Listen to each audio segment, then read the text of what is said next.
Negotiating a compromise. English in real life from Beemaster 79. In this lesson you will learn the language English speakers actually use when two people want different things and both of them need to walk away happy. Here is what we will cover. First, the 4 moves of a good compromise. Second, the phrases for opening the conversation, stating your position, proposing a solution, and confirming the agreement. Third, conditional language, which is the heart of every deal. Then 2 full dialogues, one at work and one at home. And finally, the softeners that keep a disagreement friendly.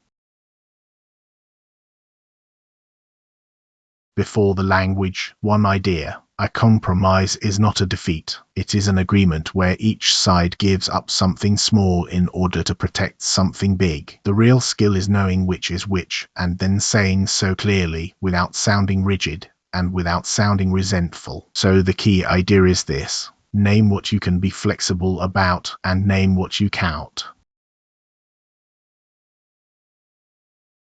Almost every successful negotiation follows the same 4 moves. Move 1, acknowledge. Show the other person that you have actually heard them. Move 2, position. Say what matters most to you, and just as importantly, what does not. Move 3, propose. Offer a specific middle ground, not a vague one. Move 4, confirm. Repeat the agreement out loud so that nothing is left to assumption. Let us take each move in turn.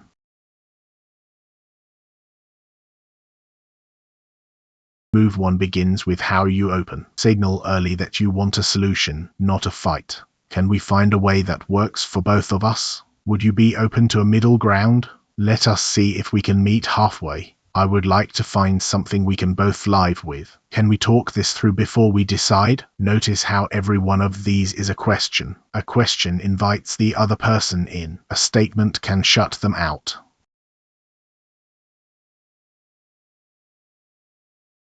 Move 2, stating your position. Be specific about your priority, because vagueness is what causes deadlock. What matters most to me is the deadline. My main concern is the cost. From where I am standing, quality has to come first. I need the Friday slot, but I am flexible on the format. I can move on timing. I cannot move on the budget.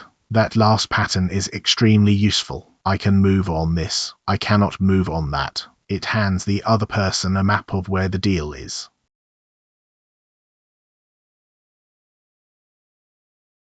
Now, acknowledging their side. These phrases cost you nothing, and they change the whole temperature of the conversation. I hear you. That is a fair point. I can see why you would feel that way. I understand the pressure you are under. You are right that this has dragged on. One warning. Do not follow an acknowledgement with the word but deletes everything in front of it. Use and or simply start a new sentence.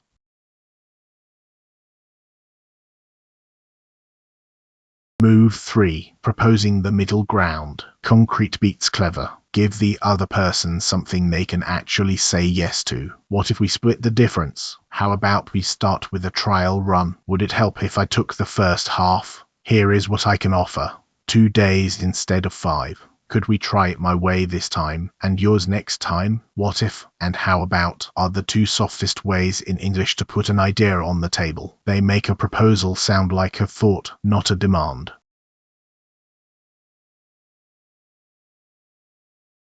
Move 3 has a second half, and this is where the actual deal gets made. Conditional language. You are linking what you give to what you get. If you can move the deadline, then I can add the extra section. I would be happy to cover Saturday, provided that I get Monday off. As long as we agree the scope first, I am fine with the price. I will take it on the condition that we review it in a month. And a lovely one for exploring an idea without committing to it. Say we did it your way. What would that look like? Provided that, as long as, and on the condition that, are all more formal and more precise than a plain if. Use them when the detail really matters.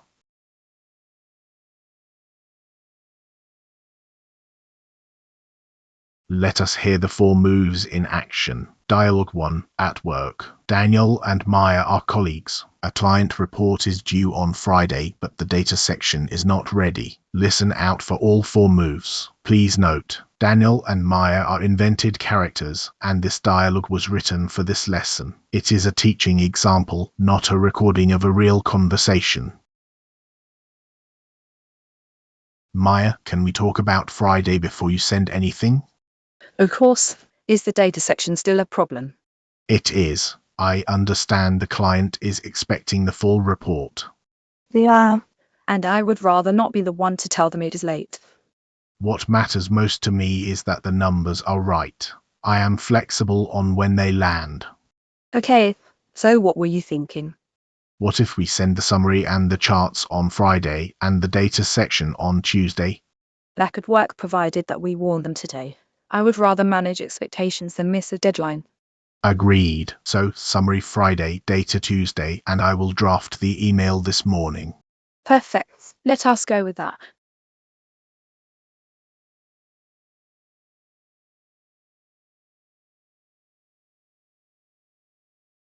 Let us break that down. Daniel acknowledged first. I understand the client is expecting the full report. He did not argue with her pressure, he named it. Then he positioned. I am flexible on when they land. He told her exactly where she had room to move. Then he proposed something specific. Summary on Friday, data on Tuesday. Not, let us push it back a bit. And finally he confirmed. He repeated the whole agreement back before the conversation ended. That last step prevents almost every misunderstanding.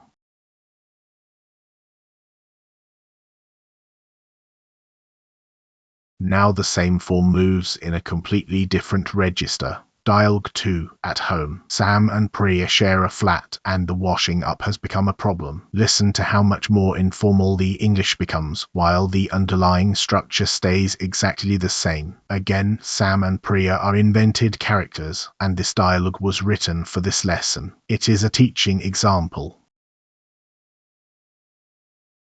Hey, can we sort out the kitchen thing? Go on. Is this about the washing up? It is. It piles up, and I end up doing most of it. Fair enough. I have been working late all week, honestly. I know you have. I am not having a go at you. So what were you thinking? How about we split it by days? You take Monday to Wednesday, I will take the rest. Could we keep it flexible? Some weeks are much worse than others. Yeah, okay. Let us try days for now and swap whenever one of us is swamped. Deal. That is much easier than keeping score.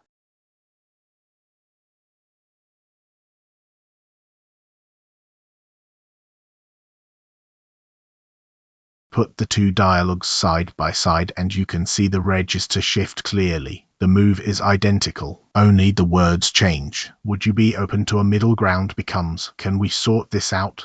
I understand the pressure you are under becomes, I know you have. Fair enough. What if we send it on Tuesday instead becomes, how about we swap days? Provided that we warn them today becomes, as long as we are not silly about it. And shall I confirm that in writing becomes simply deal. Learn both columns. Using the left column with a flatmate sounds cold. Using the right column with a client sounds careless.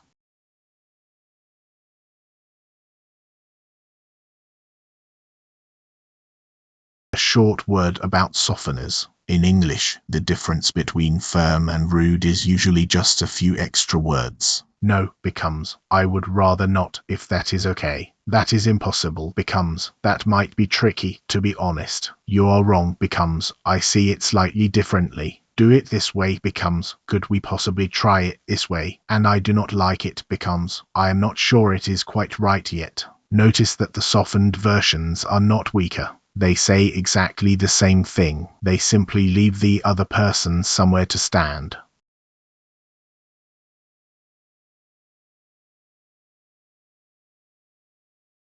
Some quick do's and do nots. Do ask a question before you make a proposal. Do say out loud what you can be flexible about. Do repeat the final agreement back to them, and do give the compromise a review date so that nobody feels trapped by it. Now the other side. Do not use the words always and never. They invite an argument about the exception rather than the issue. Do not say you have to. Say could we. Do not put the word but straight after an acknowledgement. And do not agree silently and then resent it afterwards. A compromise you did not really accept is not a compromise. It is a delay.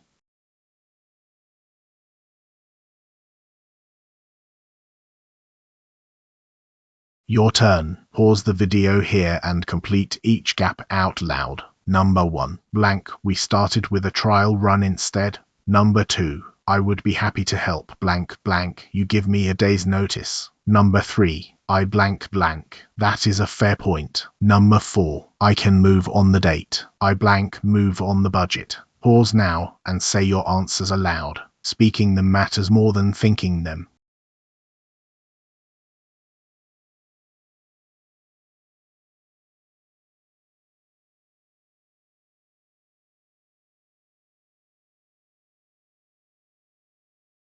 Here are the answers. Number 1. What if we started with a trial run instead? Number 2. I would be happy to help provided that you give me a day's notice. Number 3. I hear you. That is a fair point. Number 4. I can move on the date. I cannot move on the budget. If you got the fourth one, you have understood the most valuable pattern in this whole lesson.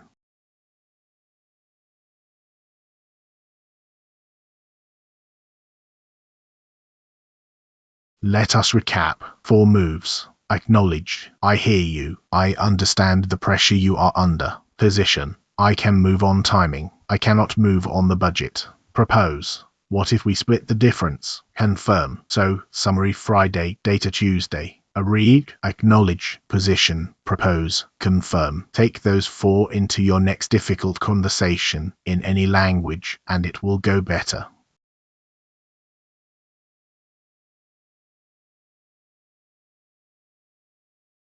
Thank you for watching. Here is your task for this week. 1 real conversation, all 4 moves. If this helped, do subscribe for more English in real life from BMaster 79. See you in the next lesson.